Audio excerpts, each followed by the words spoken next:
जय गुरुदेव, जय माँ गायत्री। सभी को मेरा प्रणाम। आज योग दिवस है और योग हमारे जीवन में कितना महत्वपूर्ण होता है ये हमारे साधु संतों ने हमें बताया है, तपस्वियों ने बताया है। जैसा कि आप जानते हैं, योग के द्वारा ही हमारे महान संतों ने कितना कुछ हासिल किया, कितनी बड़ी बड़ी उपलब्धियाँ की और कितने बड़े बड़े चमत्कार किए। जैसे हमारे योग के सबसे बड़े गुरु हैं भगवान श्री कृष्ण, जिन्होंने ये एक उदाहरण प्रस्तुत किया कि योग से परमात्मा को पाया जा सकता है, योग से जुड़ना संभव हो सकता है, तो परमात्मा के साथ जुड़ना भी संभव हो सकता है। इसलिए हमें अपने जीवन में योग करना चाहिए।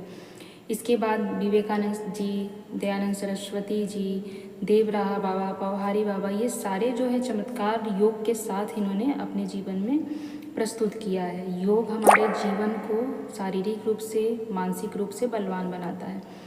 और पूज्य गुरुदेव ने भी कहा है कि गायत्री साधक को भी योग करना चाहिए। योग करने से क्या होता है?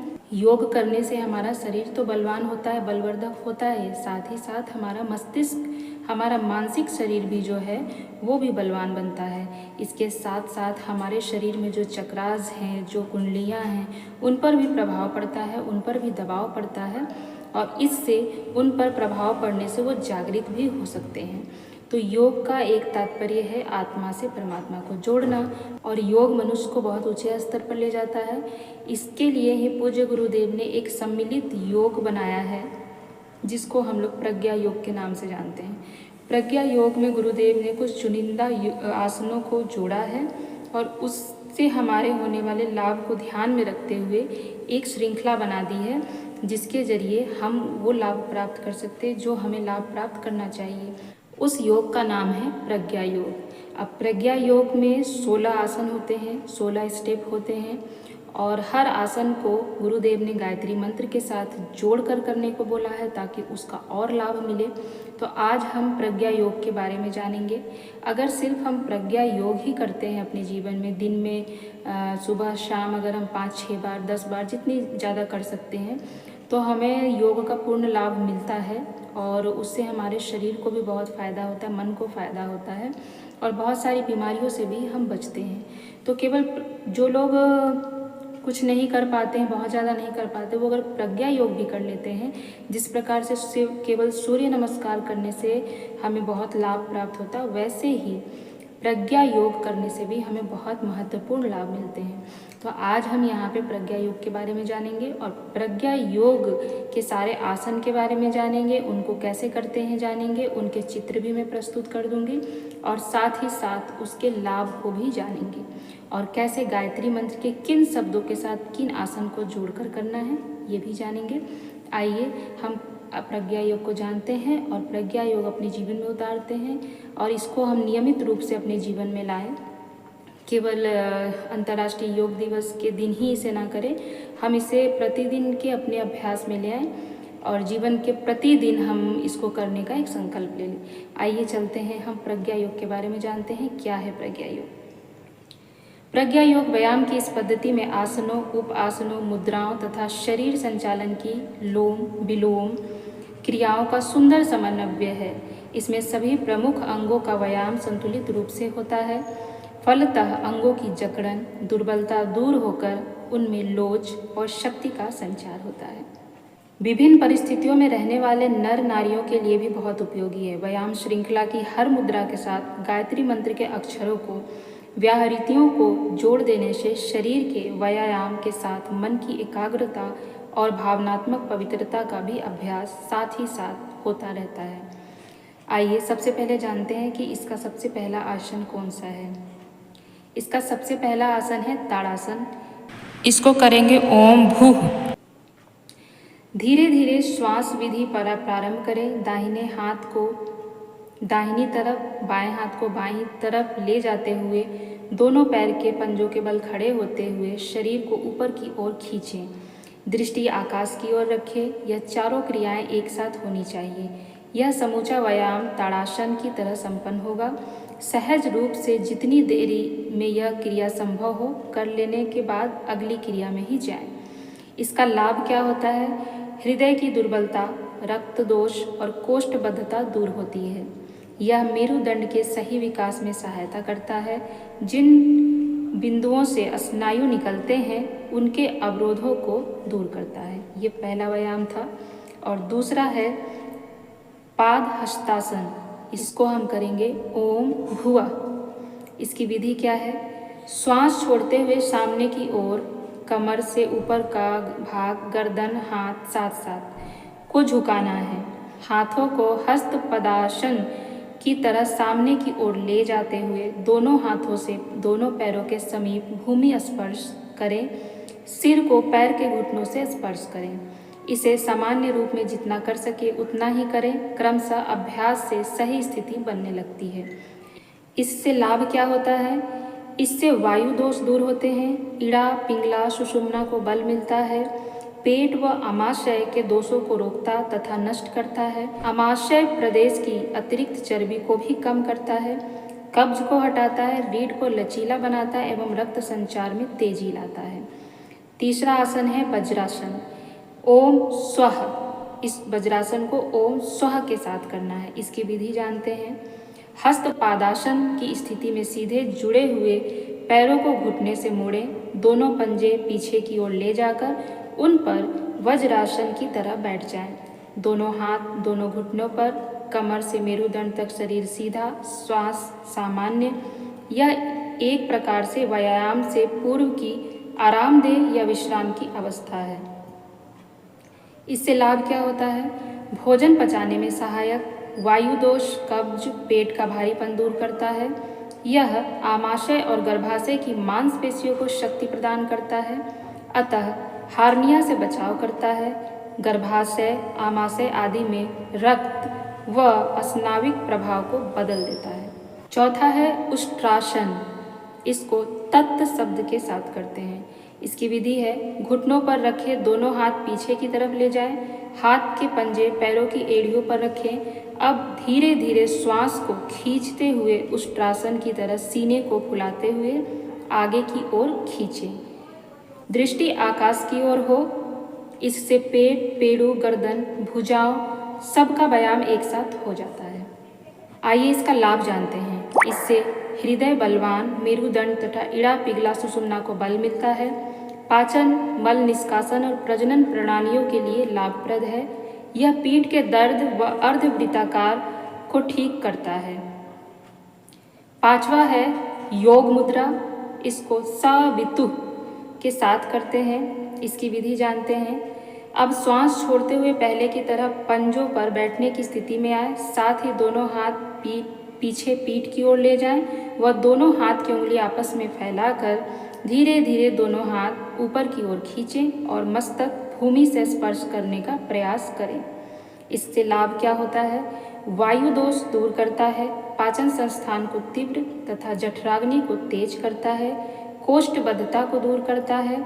यह आसन मणिपूरक चक्र को जागृत करता है। छठा है अर्ध ताड़ासन। इसे वरेण्यम शब्द के साथ करते हैं। इसकी विधि है धीरे धीरे सिर ऊपर उठाएं तथा श्वास खींचते हुए दोनों हाथ बगल से आगे लाते हुए सीधे ऊपर ले जाएं। बैठक में कोई परिवर्तन नहीं। दृष्टि ऊपर करें और हाथों के पंजे देखने का प्रयत्न करें। यह अर्ध ताड़ासन की स्थिति है। लाभ हृदय की दुर्बलता को दूर करता है, रक्त दोष हटाता है और कोष्ठबद्धता दूर होती है। जो लाभ ताड़ासन से होते हैं वे ही लाभ इस आसन से होते हैं। सातवां है शशांकासन। इसको भर्गो शब्द के साथ करते हैं। इसकी विधि है श्वास छोड़ते हुए कमर से ऊपर के भाग, आगे कमर, रीढ़, हाथ एक झुकाकर मस्तक धरती से लगाएं। दोनों हाथ जितने आगे ले जा सके ले जाकर धरती से सटा दें। आइए इसके लाभ जानते हैं। उदर के रोग दूर होते हैं। यह कुल्हों और गुदा स्थान के मध्य स्थित मांसपेशियों को सामान्य रखता है। साइटिका के स्नायुओं को स्थिर करता है और एड्रिनल ग्रंथि के कार्य को नियमित करता है। कब्ज को दूर करता है। आठवां है भुजंगासन। इसे देवस्य अक्षर के साथ करेंगे। विधि हाथ और पैर के पंजे उसी स्थान पर रखते हुए श्वास खींचते हुए कमर उठाते हुए धड़ आगे की ओर ले जाएं। घुटने, जंघाएं भूमि से छूने दें। सीधे हाथ पर कमर से पीछे की ओर मोड़ते हुए सीना उठाएं। गर्दन को ऊपर की ओर तानें और इसको भुजंगासन की मुद्रा जैसी बनाएं। इससे क्या लाभ होता है? हृदय और मेरुदंड को बल मिलता है, वायु दोष को दूर करता है, यह भूख को उत्तेजित करता है तथा कोष्ठबद्धता और कब्ज का नाश करता है। यह जिगर और गुर्दे के लिए बहुत लाभदायक होता है। 9वां है तिर्यक भुजंगासन। इसको धीमहि शब्द के साथ करेंगे। तिर्यक भुजंगासन में है, जब हम भुजंगासन करते हैं तो उसी में जब हम बाएं की तरफ एक बार देखते हैं और एक बार दाएं की तरफ देखते हैं, इसको बोलते हैं तिर्यक भुजंगासन। तो इसमें हम जब बाएं की तरफ मुड़ेंगे, अपनी गर्दन को बाएं की तरफ ऐसे मोड़ते हैं तो हम दाएं पैर को देखेंगे, दाएं मुड़ेंगे तो बाएं पैर को देखेंगे। इस तरह से हमें देखना है। इसकी विधि में है, मुद्रा में कोई परिवर्तन नहीं, केवल गर्दन पूरी तरह से बाईं ओर मोड़ते हुए दाएं पैर की एड़ी को देखना है। और इसके लाभ क्या होते हैं? भुजंगासन जैसे लाभ ही इसमें प्राप्त होते हैं। तो इसको दोनों तरफ से करना है। जब हम तिर्यक भुजंगासन बाएं करेंगे तब हम धीमहि बोलेंगे, और जब हम तिर्यक भुजंगासन दाएं करेंगे तब हम धियो बोलेंगे। शरीर की स्थिति पहले जैसे रखते हुए गर्दन दाहिनी ओर मोड़ते हुए बाएं पैर की एड़ी को देखना है। इसका भी लाभ भुजंगासन की तरह मिलता है, यानी भुजंगासन में जाकर आप तिर्यक भुजंगासन करेंगे, एक बार बाएं एक बार दाएं, बाएं करते समय धीमहि और दाएं करते समय धियो, और अपोजिट पैर को हमें देखना है। इसके बाद है 11वां, 10वां आपका हो गया तिर्यक भुजंगासन दाएं और 9वां हो गया आपका तिर्यक भुजंगासन बाएं। अब हम जाएंगे 11वां पे। इसमें फिर से हम शशांकासन करेंगे, जो हमने पहले भी किया है। अब हम पीछे की तरफ आ रहे हैं, तो जो हमने पहले किया फिर उसी को दोबारा हम करते हैं। इसको करेंगे यो नह। श्वास छोड़ते हुए कमर से ऊपर के भाग आगे, कमर रीढ़ हाथ एक साथ झुकाकर मस्तक धरती से लगाएं। दोनों हाथ जितना आगे ले जा सके ले जाकर धरती से सटा दें। भुजंगासन की स्थिति में ही पीछे जाकर एड़ियों पर बैठते हैं। इसका लाभ शशांकासन के अनुसार, जैसे पहले मैंने बताया है, ये शशांकासन ही है, इसको हम 2 बार करते हैं, इसलिए इसका लाभ भी वही होगा। 12वां है अर्धताड़ासन। इसको हम प्रचोदयात के साथ करेंगे। यह मुद्रा भी हमने पहले भी किया है, अर्धताड़ासन, ठीक वैसे ही करना है, और इसका लाभ भी हमें अर्धताड़ासन की तरह ही मिलेगा। इसके बाद 13वां है उत्कटासन। इसको करेंगे ओम भूः के साथ करेंगे। इस मुद्रा में पंजों के बल 6 उत्कट आसन की तरह बैठते हैं। सीना निकला हुआ, हाथ सीधे भूमि छूते हुए, श्वास की गति सामान्य रखते हुए। इससे पिंडली मजबूत बनती है और शरीर संतुलित होता है। 14वां है पादहस्तासन। इसे भुवः के साथ करेंगे। हमने पहले भी पादहस्तासन किया है, पुनः वैसे ही पादहस्तासन करेंगे। इसका भी लाभ हमें वही मिलता है, वायु दोष दूर होते हैं। 15वां है पूर्ण ताड़ासन। इसको हम स्व शब्द के साथ करेंगे। धीरे धीरे श्वास खींचते हुए दोनों हाथ को ऊपर की ओर उठाते हुए दोनों हाथ को ऊपर ले जाएं। दोनों पैर के पंजों के बल खड़े होते हुए शरीर को ऊपर की ओर खींचें। दृष्टि आकाश की ओर रखें। यह चारों क्रियाएं एक साथ होनी चाहिए। यह समूचा व्यायाम पूर्व ताड़ासन की तरह संपन्न होगा। सहज रूप से जितनी देर में यह क्रिया संभव हो कर लेने के बाद अगली क्रिया में ही जाना चाहिए। जितनी देर आप ठहर सकते हैं, जबरदस्ती नहीं करना है, उतनी देर ही आप वहाँ पर रुकें। इसका लाभ है हृदय की दुर्बलता को दूर करता है, रक्त दोष को ठीक करता है। 16वां है बल की भावना करते हुए सावधान। इसे हम ओम शब्द के साथ करेंगे। अभी आप ताड़ासन में खड़े थे, उसी के साथ इसको करना। आइए विधि जानते हैं।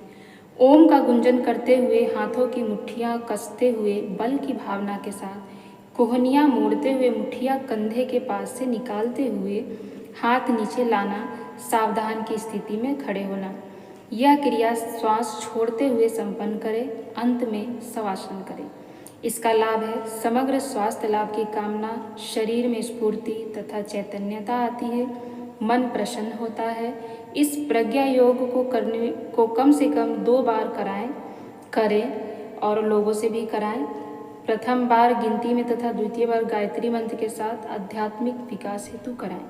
तो यह है प्रज्ञा योग आसन। आपको मैंने 16 आसन बताए। अब मैं इसके आपको चित्र भी जरूर आपको बताऊंगी। चित्र में जैसा आप देख रहे हैं वैसा ही करना है, और एक चित्र में डालूंगी जो संपूर्ण प्रज्ञा योग के 16 स्टेप हैं उनको, तो आपको जब समझ में नहीं आएगा तो आप उन चित्र को देख के भी करेंगे। करना कैसे है, श्वास की स्थिति मैंने बताई, साथ में गायत्री मंत्र के अक्षरों को, व्याहृतियों को बताया मैंने, उनके साथ जोड़ के करना है और आपको इससे भरपूर लाभ मिलेगा। आपने देखा कि एक एक आसन के जो मैंने लाभ बताए हैं वो हमें किस प्रकार से लाभान्वित कर रहा है, और जब इसके साथ हम गायत्री मंत्र जोड़ देते हैं तो इसका लाभ और भी दोगुना हो जाता है। तो आप सब प्रज्ञा योग अवश्य करें, 2 बार 3 बार जितनी बार हो सकता है करें। अगर शुरुआती में कर रहे हैं तो आप 1 बार करें, और अगर आप किसी को प्रशिक्षण दे रहे हैं तो पहले 1 बार कराएं, उनको पहले गिनती से करा दें। जब उनको गिनती से याद हो जाए 1 2 3 4 करके, फिर उनको गायत्री मंत्र का अभ्यास करा के उनको सिखाएं, क्योंकि एकदम से कोई भी अभ्यास सीखा नहीं जा सकता, उसको धीरे धीरे ही सिखाया जा सकता है। तो इस प्रकार से आप प्रज्ञा योग कीजिए। और भी बहुत सारे आसन हैं, प्राणायाम है, मुद्राएं हैं, उनको भी कीजिए, उनको भी कराइए। गुरुदेव की बहुत सारी पुस्तकों में गुरुदेव ने सारे आसन, प्राणायाम और मुद्राओं के बारे में वर्णन किया है, बताया है किससे क्या होता है लाभ, किससे कौन सी बीमारी दूर होती है, कौन से आसन प्राणायाम हमारे शरीर को कहाँ पर इफेक्ट डालती है, ये सब कुछ गुरुदेव ने बताया है। आशा है आपको ये अच्छा लगा होगा, तो आप इसे अपने जीवन में धारण कीजिए और लोगों से भी कराइए, स्वयं भी कीजिए। आपका योग दिवस बहुत मंगल हो। धन्यवाद।